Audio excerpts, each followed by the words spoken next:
Hello and welcome to Talking with the Experts. My name is Rose Davidson from rosedavidson.com, and Talking with the Experts is about all things business by business owners for business owners. And you can find it on all good podcasting streaming platforms and on YouTube. And today my guest is Nedra Rezinas, and she brings over 20 years of collective business experience, including working with over 200 businesses on their websites and marketing decisions. She's had a variety of roles such as a business owner, web designer, project manager, consultant, teacher, mentor, and contributor. And she loves teaching at the Small Business Development Centre at the Portland Community College. She is a natural connector and can easily visualise all the pieces of marketing and how they connect and work together. She's also an activator, having energy to motivate herself and others around her to take action. Welcome, Nedra. How are you today? Great, Rose. Thanks for having me. Oh, my pleasure. So tell me a little bit about your background. Yes, I've been working with websites and online marketing since the late 90s. I've learned to, hand code HTML websites and have been an early adopter of platforms like Twitter and MailChimp. And it's been interesting to see the progression over time on how we've all adopted blogging and, email newsletters and social media and how that's affected how websites interact with clients and how everything all kind of ties together. Yeah, so what makes a good website? That's a good question. I think something that's simple, easy to scan, and within 30 seconds you know what to do. It's so frustrating when I try to order a pizza from a website and I can't even find the phone number or Yeah. it's really difficult. So I think having one objective, a call to action that's really simple and easy to know can be one of the best ways to, best things to have on a website. It doesn't have to be more complicated. Okay, there's been some talk amongst different, I guess, coaches, consultants on websites not to have your phone number or email address. And what are your thoughts around that one? Yeah, that's a good point. I think it depends on the industry. I've had a lot of law firm clients that definitely want to screen more calls so they don't miss. Some people don't want their phone numbers. Sometimes email can be a same thing. You get all this like tire kickers and spam. So I think it depends on what you're trying to achieve, and that's what's so nice is. There's all these alternatives like these Calendly and Acuity, these scheduling tools that people can use and as an alternative to having people directly contact them so they can screen people. And it's really nice to see a lot of new tools out on the market in the last 5 to 7 years that allow for a different kind of interaction. Yeah, I'm also an early adopter as well, and anything new that comes on the market, I have to go and have a look at, and do the free trial and see if it suits me because some of the stuff is just amazing. Yeah, it is. We live in a very incredible time in our lives for sure. Yeah, and I think since this whole pandemic thing's happening, I think there's online tools have had to make themselves better, I guess. So because people are online so much more now. Yeah, I mean, even tools like Marco Polo and Voxer have become staples for some people's lives, personally or business, and how, asynchronous communication is kind of a vital tool to education, work, and personal. Mm. Okay, so you work with mainly lawyers and that sort of people. How do you help them, and in their marketing? hmm Yeah, usually there's a challenge that arises, and most commonly it's looks like a rebrand or a website needs to be re, re, rebranded or recreated, or it's an outdated website. So I've helped one law firm that realized early in the pandemic they didn't have any of their social media profiles up and running. So it's a combination of different challenges, but it's usually one big one that I help them solve. And it's a combination of um, gathering what's working, what's not, and figuring out what the resources they have, and then helping them hire the right person to solve it. And that's like I was mentioning to you earlier, I was like, it's really tricky because a lot of people I've talked to, my clients have been had a really bad experience with someone in my industry. You know, usually they've been burned, they've been overpriced, they've been lied to. So luckily, I bring to the table is a quite a group of vetted contractors and people I trust that I can connect with them and help them get the job done and feel confident about it. Yeah. So what makes your business, different to all the others that are out there? That's a great question. You know, let me ask you this. So, what happens when you hire a personal chef to make you food, right? They only make the recipes that they know, and that is not how I operate. I am definitely treat every client with a very much not a cookie cutter approach. It's very custom. So, for example, I helped one client.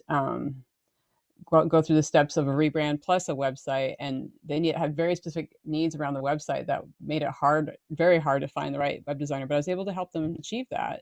And I definitely have a more organic approach and really help them tap into resources and not force them down paths may not that might not suit their strengths. Yeah. So you're all into outsourcing and delegating, work outside of the business. So where do you get your pool of outsourcers from? I'm constantly meeting people and building those relationships. I invested in a CRM. I use Less Annoying CRM to help me maintain those relationships and keep notes on what people are doing and and one of my strengths is be able to parse out what people do. Like, I know probably 15 web designers, but I know they're all very unique in what they offer. And luckily, because of my background, I can understand that and translate that to a client and be like, okay, you want to hire this web designer because they have this knowledge in e-commerce and they know this and this and this other person wouldn't be a good fit. Just be able to it's like a almost like a translation of languages here, because most people when they're hiring, like be like me hiring an accountant, I'm like, wait, what is your specialty? I don't know finances. So it's basically like me being a guide to help translate different in between different languages. Yeah. Yeah. So I guess what types of outsourcing, do you recommend to, say, a startup business? I mean, they've been in Yeah. business for a little while, and they're finding the tasks that they're doing either they don't like them or they're becoming overwhelmed, and they need, just some help. Yeah, usually the first step is to work with a virtual assistant. That's one of the easier ones, and it's less intimidating because you can. I mean, I think there's a lot of myths around virtual assistants, and you have to hire them for 20 hours a month, or it has to be so extreme and so intense, and that's not the case at all. And I've worked with probably like five virtual assistants over the last 6 years. So what I've learned is you can hire them for as little as an hour a week. It's just finding the right one that's willing to do that, and then making sure that you communicate what your needs are, and then having weekly meetings with them. Having constant communication has really made it successful for me to have these relationships with VAs and helping other people understand what they need to do to um, delegate, because delegation is not something that people are really comfortable with when they're new business owners, right? No, It's they're a not. really awkward thing.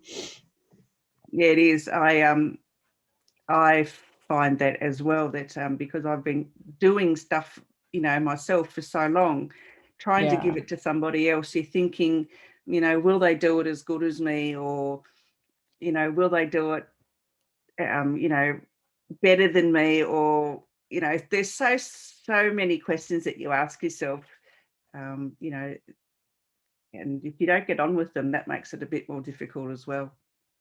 Exactly. And one of the things I find, just recently working with my own virtual assistant, is she is amazing. She makes better decisions than me about what my own marketing, because you get so caught up in it yourself, and then you'll Yeah. spend three times the amount as someone else that's zeroed in, wants to accomplish it and get it done. And I think a lot of it is that perfectionism that really just leaches onto us. We're like, it needs to be perfect, or I can't put myself out there. Whereas if you have someone assisting you, they're going to get it out there for you and get it done and working, and then it's not even in your it's not in your line of sight. It's just accomplished, and that's kind of a relief. Yeah, I think, and perfectionism is one of the downfalls of business owners. Yeah. because it doesn't have to be absolutely perfect because it causes you too much stress having to make everything, perfect. And I think being imperfectly perfect is absolutely the way to go. Yeah, yeah, and it takes some practice to be able to release that. It's not something that comes easy for new business owners or even more experienced ones, you know. Yeah. So, what makes a good VA? That's a oh, I like that question.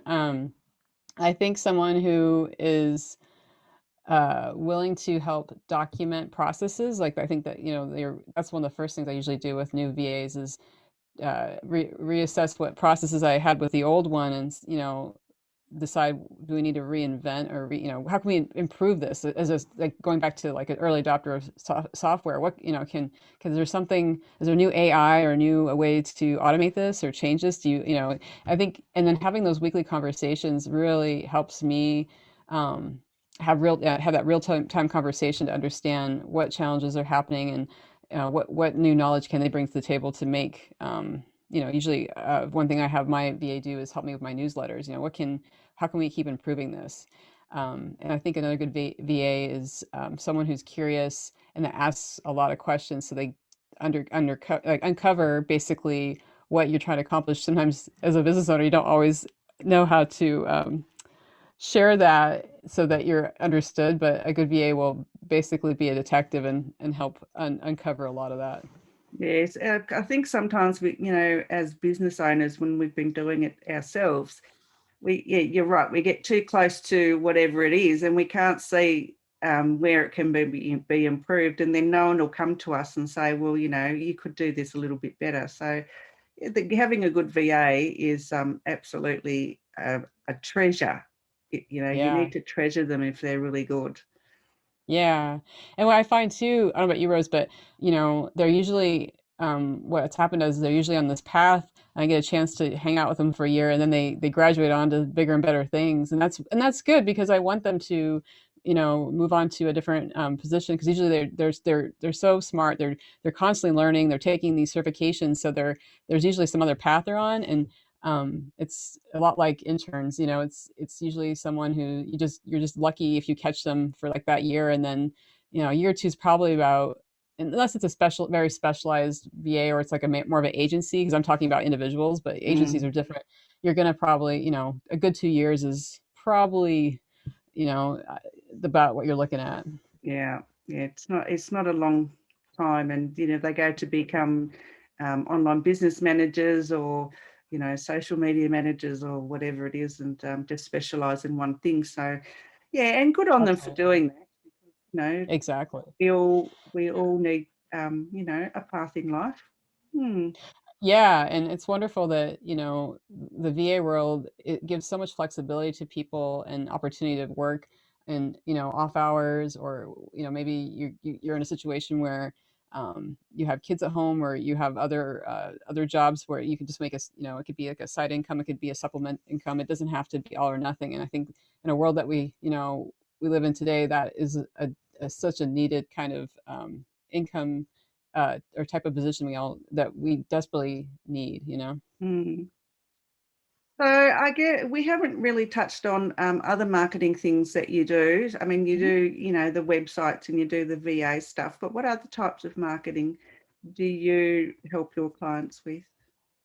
Yeah, I'm actually this last month I've been teaching how to build a referral system to a lot of folks, and that's been really, and so it's kind of a reverse thinking of like, well, how is that marketing? But what I find, especially with a lot of the clients I work with, that's a pretty big part of how they get their work, and so it is a type of marketing that is maybe not so traditional, or put in that same category, but I find it to be really important, and I find that I get a lot of my work through referrals. So um, tomorrow I'll be giving a talk to the Oregon women lawyers about building referrals through LinkedIn, and using like basically two different marketing channels to work together is pretty powerful. And LinkedIn is a really unique one because it allows people to connect professionally, and there's just not a lot of this other personal stuff being brought in. And it's a really nice platform for people in the financial and legal world because it's accepted. They can't use other ones like Facebook and Instagram as much. And it's just they're going to find more of their type of clients they're looking for anyway. So those, yeah, I really touch on LinkedIn and referral partners and building that up um, and just also teaching people how to do workshops and how to try out and experiment with ideas so that they can even take that to the next level and create like a group program or basically branch out and see what they can do because there's just endless possibilities with the way our the online business world is. It's really incredible. Yeah. So, how do you build a good referral network? Yeah, so one of the first things I recommend is whenever someone refers a good client to you, you immediately thank them. And that can look like just writing a thank you card. And I think that handwritten card stands out so much more than any other medium right now or any other communication tool. I mean, email is great, but a handwritten card will definitely make an impression. And then what I also recommend is once they, let's say that client or that potential client becomes a client, that referral turns into an actual client. I like to send gifts and, really treasure my referral partners and make them feel loved and, really reinforce that really awesome behavior because I know that when that happens to me, I will definitely keep them top of mind, and that person will, I'll be thinking of them immediately for the next opportunity, and it grows and grows and builds upon itself. Yes, and I know LinkedIn is mainly for businesses, and it actually has improved a lot, um, especially in the last year or so. Yeah, But yeah, what definitely. is the best way to get a referral partner through LinkedIn? Yeah, so what I have a method or a framework called the ring method, and basically I'll break it down. So R is reshape your profile, which basically is, make sure your profile looks as sharp and as possible, as professional as possible. Have a nice picture, have your title be current. A lot of times people's LinkedIn profiles are just outdated. They're just not, they don't reflect what's happened in the last year. So it's really important to just take note and put a little time and effort into that. And then I is invite people to your post through your posts. And one of the things that I recommend is when you do post on LinkedIn, to be a little bit, just be a tiny bit more vulnerable than normal and share something that you think is valuable, or it could be like, sharing like a process or software, a book, and then you can work up to being a little bit more vulnerable. Like I shared this post about how I used to be really terrified of teaching these 3-hour classes for the Small Business Development Center, and how it took me a long time and lots of practice and lots of talking to my dog to practice to get over, like, speaking for 3 hours straight to, that's something that was I had never done before. And that post was so amazing. It connected me to so many different people because they identified with that too, and they were just surprised that I had those challenges. And I'm like, I think we don't really talk about this. So I think the more you can be a little bit more open about those things is big. And then um, the N is focusing on your top 50 people. And so that is looking like what I really recommend with LinkedIn is to not just scroll through your timeline and just like things as you see them, but actually focus on who you want to connect with. So like, maybe start with naming your top 10 people that are your referral partners and going on there and commenting on their posts and liking them and really being thoughtful about it, like actually asking questions and engaging. And the thing is, if somebody's not getting a lot of engagement and you're posting on there and commenting on their posts, they're going to notice that and start going, Nedra's, maybe I should talk to Nedra about stuff. She's talking to me. Maybe this is interesting. And start with name your top 10, but then work up to your top 50, so that you spend like maybe 15 minutes a few times a week commenting on these people's posts. But it really does make an impression, and I tell you, it's quite fascinating how psychological it is, and how it really helps people think about you and keeps you top of mind. And then the G is sorry, hold on, what was the G? Uh, getting real with the direct messaging. So that's the other secret, I think, of LinkedIn that a lot of people are starting to realize is how to connect with direct messaging. And Rose, how many times do you get like these like cold messaging on LinkedIn asking you to hop on a sales call or all that kind of Oh, stuff, right? You get those too all the time, many, right? too many.